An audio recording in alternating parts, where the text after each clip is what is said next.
Michigan Magazine is kept on the road by our many Michigan friends. Cops and Donuts Bakery, downtown Clare, a winning combination. Cops and Donuts, Santa's favorite stop. Rooftop Landing Reindeer Farm of Clare. Come see and pet real reindeer. Visit the gift shop, get your picture taken in Santa's sleigh. Fun for the whole family. 'Tis the season. Rooftop Landing Reindeer Farm, Clare. Misty of Sweet Misty Sweets in Luzerne is waiting for you with delicious banana splits and other ice cream goodies and fresh coffee, donuts, pastries, humongous, and Dunkin' cookies. All sizes of cakes. Planning a wedding? Call Misty. Creating smiles daily and for a lifetime. Sweet Misty Sweets, north of the light in Luzerne. This week on Michigan Magazine, we hear voices. That's right, really, voices from the past, as we visit with Steve Gwost of the Lansing area. He's a collector of antique wire recorders, the predecessors of magnetic tape. Join us as we listen to slices of people's lives in the 30s, 40s, and 50s. Then we visit WJR radio talk show host Frank Beckman to learn a few little-known facts about this popular Michigan radio personality. It's all coming up on Michigan Magazine. Cops and Donuts Bakery, downtown Clare, what began as a crazy idea among 9 police officers to purchase the historic Clare City Bakery quickly became an international phenomenon, carrying on a Michigan tradition with delicious donuts, pies, pastries, breads, original coffee, and more, plus a full menu at the new adjacent Traffic Stop Diner. Downtown Clare, a winning combination. Cops and Donuts. For home, medical, and healthcare products, visit Rose City Drug at 2640 North M33, just south of Rose City city limits. Rose City Drug has a complete diabetic department, including shoes. Serving Michigan for over 20 years, Rose City Drug, Rose City, introducing the Weed Gator. For safe and easy aquatic weed removal, the Weed Gator is the #1 alternative to harsh chemicals for getting rid of pond and lake weeds. Safe and effective, see it in action now at weedgator.net. Made in the USA. Each week, Michigan Magazine travels the highways of our great lake state, occasionally journeying down unfamiliar back roads that leads us into Michigan's past. That's kind of the case on this edition of Michigan Magazine. But no, we're not visiting a museum or one of our state parks, and it's really not an unfamiliar back road. It's more like a suburban highway in the Lansing area. It's the home of Steve Gwost of Lansing. Steve's home is like any other home along a city suburban street. There's no real historical significance that we're aware of with the house itself. It's what Steve does inside these 4 walls that'll bring Michigan of the 40s and 50s to life right before your very eyes. Or should we say ears? You'll hear sounds and voices of people from the past, many of them unfamiliar even to Steve. You see, Steve is a rare collector of wire recorders and recordings, devices used prior to the advent of tape recorders. Join us now as we visit with Steve Gwost of Lansing, who is more than happy to share with us his ever-increasing journeys into the past. It's a pleasure to have you on Michigan Magazine because you've got an interesting hobby that is a bit of history being preserved in something that was around before the tape recorder. Is that right? Correct. Right around the year late 40s, early 50s. We're talking about actual wire recordings. Pieces of history, pieces of sound that are recorded on actual wires. Tell us a little bit about the history of that type of recording, can you? Yeah, the wire recorder is the predecessor to reel-to-reel tape, and it's basically the same principle as recording on magnetic tape, only instead of recording on reels of tape, you're recording on this hair-thin spool of wire. My goodness, it almost looks like fishing line. Yeah, a lot of people mistake it for that. People have these spools and they think it is fish line. So how did you get into this type of heritage-filled hobby here? How did you come across this? Back in the 50s, my father and a good friend of his used to make recordings on wire. It was a kind of a standing thing. Every Sunday they'd play their instruments and record the sessions on wire. And as the years went by, the machine was discarded, but they kept the wires, and they tried for years to find a way to play them again. And they never could. And I acquired the wires and finally found a machine to play them on because I was curious myself to see what was going to be on there. You have a machine, but you have many machines. You have more than one. How did you come about these? Was it just kind of a research or just kind of ask questions? And yeah, this one of all places just in a classified local newspaper in town. I was thumbing through it one day and it said old wire recorder in the paper. And then the other machines I've stumbled across, a lot of them people had, that I found out they had them, and they said, if you want it, you can have it, because we're going to throw it away. Really? Yeah, and they had no use for it, and they knew I messed with them, so they go, if you can do anything with it, take it. And what type of things would they record back on the wire? Anything? About anything that you would record nowadays. People recorded their children, their grandparents, parents, Christmas celebrations, anything that they wanted to keep. They would record, and a lot of different family things. And then, of course, the magnetic tape kind of outshone this and kind of took over where this left off, right? Right. Once magnetic tape came out, that pretty much spelled the end of the wire recorder. Now, these are reels, actual reels of wire that has been recorded or is able to record sound onto.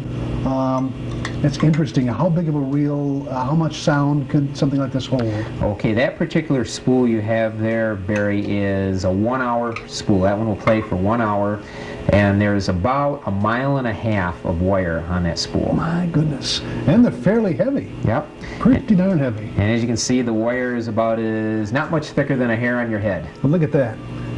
That is really thin, really fine. And how fast do these play? I mean, how much wire would you say takes the sound? It takes, they play at 2 feet a second. 2 feet a second. Right, and they had to play them at that fast of a speed to get the sound quality. My goodness, this is fine wire, and I see that there are occasions where this might be the result if you're not careful with your wire recorder. Yes, definitely. Look at this. I think I did something here back here, and I'm not sure if I've got anything hooked on. Oh, here we go. There we go. There. What happened to this there, Steve? This was one of the big drawbacks of wire recording. A machine could malfunction, or if you didn't keep your eye on it while it was rewinding, this could happen very easily and very quick. So you pretty much had to stay close to the machine while you were running it, and once this tangles, it's next to impossible to untangle it. If you had a tangled mess like this in your wire, all you could do was just cut this piece out and then splice the other ends back together, and you did that by just tying a square knot. Now they used this also commercially back in the 40s, didn't they, as far as radio broadcasts, things of this sort? Or? Yes, they did. In fact, wire recording was also available in World War II. They had wire recorders on the planes at that time also. And they became commercially available to the general public right around 1947. Now you've got one loaded up here. Can we listen to what's on this wire recording? Now, what is this all about? I mean, what is recorded on this one? This particular one was a private party that was recorded in the Detroit area. But all of a sudden they start talking about things that really throw you back into where you were listening. Michigan Magazine is being brought to you in part by your northern experience is never complete without a stop at the historic Ma Dieters of Luzerne. Enjoy the ambiance inside or outside on the huge patio area. Order from the complete menu with entrees served hot, fresh, and good. Come experience Ma Dieters in the heart of God's country, Luzerne, Michigan. Clemix Sales and Service on Mapes Road, west of Mile, your complete recreational vehicle sales and service connection.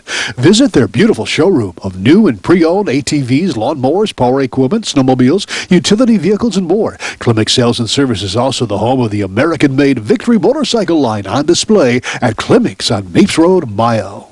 Announcing the Michigan Paddle Sports Directory, your one-stop internet connection at MichiganPaddlesports.com. It's now possible to explore Michigan's extensive waterways like never before. Michigan Paddle Sports Directory is a comprehensive directory of canoe and kayak rentals and liveries throughout the entire state of Michigan. At MichiganPaddlesports.com, you'll find a great paddling route, outfitter, store, school, rental shop, or tour guide. Michigan's great waterways are waiting for you. Make it an adventure worth remembering by first visiting MichiganPaddlesports.com. They'd have to use something this huge and cumbersome to record this? Right, yeah. So in fact, this is one of the smaller machines. There were machines that were bigger than this. My goodness.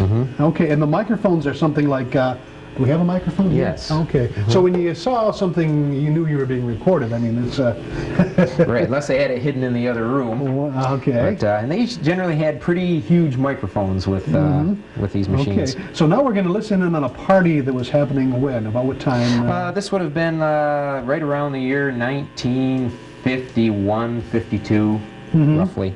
And you'll notice the quality here is pretty comparable to anything that of that day. Yes, it is. In fact, the first time I ever heard one, I was just amazed at the sound quality. Okay, let's listen. Okay.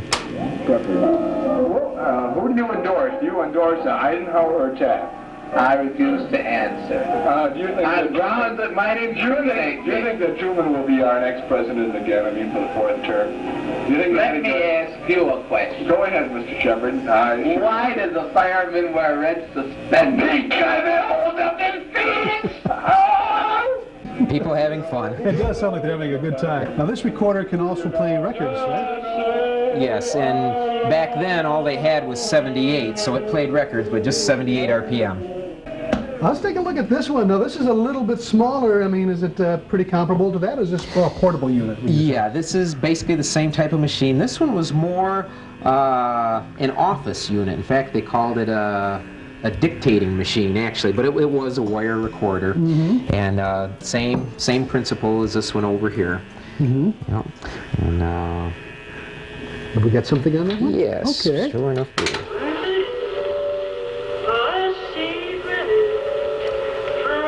In fact, this one's got my father on it. Oh, really? This was how I got into this, because he's going to be playing the ukulele here.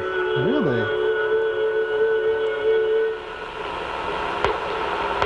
Oh, my name is Manola Jan Jansen, and I just come over here from Norway. I land in New York, and I catch me no bird, so I think I go west right away.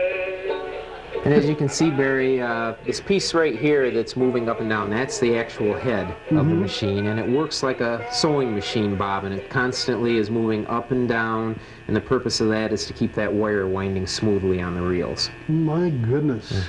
Now, you have, how many recordings have you found or come across? Are you still looking for wire recordings in your collection, or? Yes, people from across the country send me these spools to transcribe. You're getting the response cassette. from, Oh, yes. yeah. Yes, I've heard from, up till now, I've heard from about 35 of the 50 states. I would imagine the people do have these probably in their attics and they don't know what they are. A lot of people that I've heard from think that they had a spool of fishing line. Because sometimes certain reels, like these, if the labels totally wore off, like some of these, if it said Silvertone recording wire, you'd know you'd have something else. But sometimes, if the label wore off on both sides, it would be natural to think that it was just fish line. Because I've had people that call me that found out about these, and they go, I thought this was just fish line, and come to find out my family might be on here. Oh, yeah, well, that would be something if you find yourself fishing with some line and later find out Uncle Harold's wedding was on it or something like that. That would be terrible. Is there a collection of that, I mean, is there any type of society for the preservation of this type, or is this something that you're doing it on your own, or, I mean, are there other interested parties in this? This is pretty much, I'm sure there's other people that are interested in these, but I'm not aware of that many. Most people that I come across have never heard of a wire recorder before. It's just totally alien to them. It's amazing. There might be a little bits of pieces of history out there that are on wire that many people aren't aware of. And you actually dubbed them off for people perhaps onto regular cassettes so that they can, and I've found all kinds of interesting things on wire, old commercials and radio programs, and what's fascinating is when you hear children's voices, because these children are in their late 40s and early 50s now. The day we spent with Steve listening to the past come alive in surprising clarity stirred emotional memories of an especially fulfilling moment in this hobby for Steve when he came upon an unknown voice of a family event some 30 years ago on a wire recording he purchased at a second-hand store. Steve finally did track the unknown Detroit family down after picking bits and pieces of clues out of the family get-together. The family was surprised and grateful to Steve, who played for them the recording of their 1954 wedding and the cries of their firstborn 1 year later. Steve went on to tell us that he would be happy to assist anyone in dubbing on a tape of that old family wire recording that may have been mistaken for a fishing line in the garage or attic. So check out those old boxes of memorabilia you may have stashed away. Voices of the past may be lurking there, just waiting to be heard again. Thanks again, Steve, for bringing the past to life again for Michigan Magazine.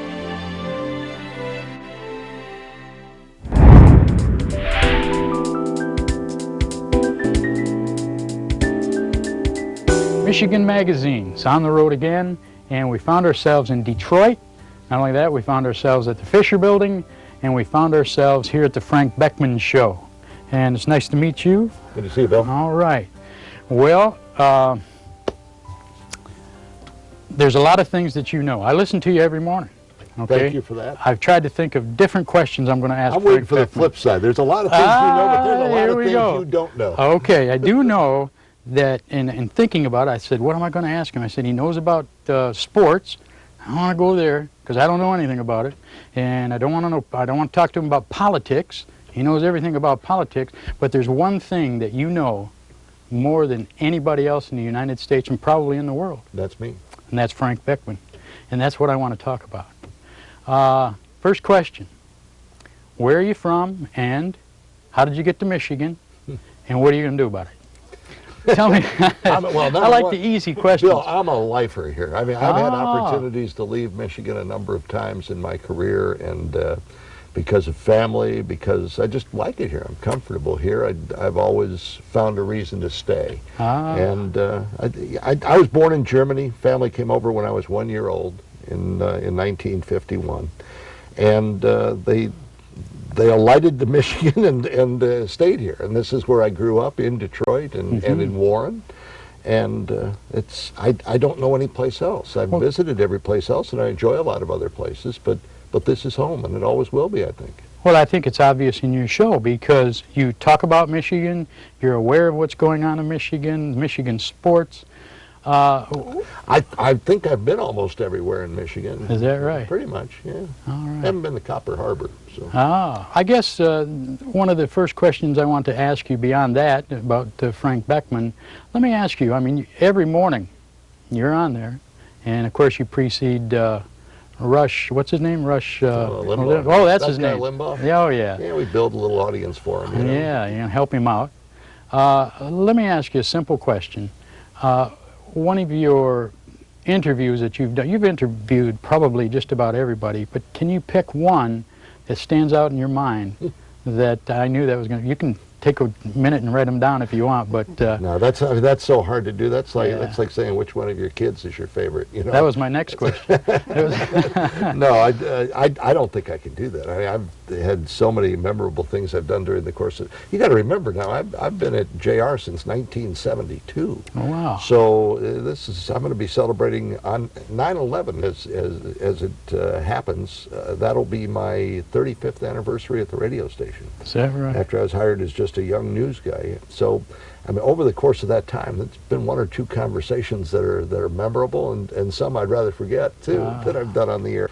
I think the key to interviewing and what keeps me going every day is the variety, something new and something interesting, and finding something interesting in every person you talk to.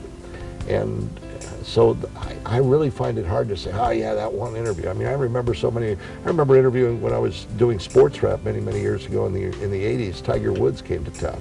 He was 15 years old. He was playing in a youth tournament in Ann Arbor. That little kid. Yeah, he was a little kid. He had the great reputation already that he was going to be the next Jack Nicklaus and, you know, memorable golfer. And he had a bad first round. We were finally able to get an interview with him that night after his bad first round, and he was just a little jerk. Is that right? It was terrible. Wow. Was his dad with him? And yeah, and I said on the air that his dad ought to give him a spanking after that. I put him over his hand and spank him, and I got a lot of feedback for that. But I mean, they were interviews where he broke stories and you know, just stories that I covered in news and in sports. It would be tough to pick out just one interview, though. I don't think I could do that.